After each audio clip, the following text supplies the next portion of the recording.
அன்பு நெஞ்சங்களே, அனைவருக்கும் வணக்கம். நான் டாக்டர் ஐபிகே. அப்பா அம்மாவுக்கு அப்புறம் எனக்கு எல்லாமே ராஜ்கிரண் தான். சினிமாவில் திருப்புமுனை தந்த கடவுள் கமல் அப்படின்னு யார் சொல்லியிருக்காங்க அப்படின்னா வடிவேலு அவர்கள்.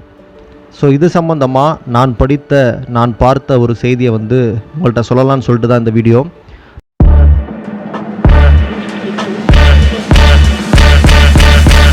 நகைச்சுவை நடிகர் வடிவேலு சினிமாவில் ஆரம்ப காலகட்டத்தில் தனக்கு உதவியாக இருந்த ராஜ்கிரண் மற்றும் கமலஹாசன் அவர்களை பற்றி நெகிழ்ச்சியாக பேசியிருக்கிறார்.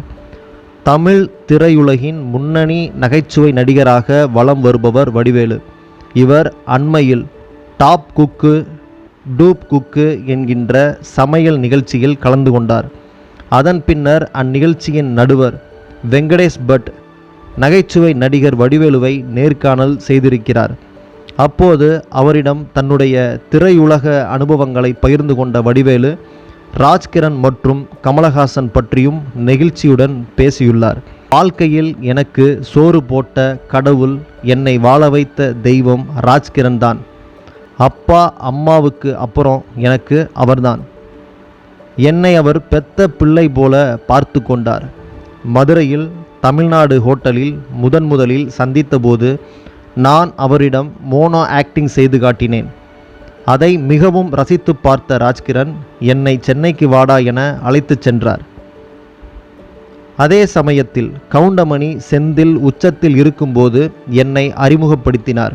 இதையடுத்து உதயகுமார் தன்னுடைய படங்களில் ஹீரோக்களுடன் படம் முழுக்க வரும்படி எனக்கு கேரக்டர்களை கொடுத்தார். சின்ன கவுண்டர் படத்திற்கு அடுத்ததாக சிங்காரவேலன் படத்தில் கமல் சாருடன் இணைந்து நடித்தேன்.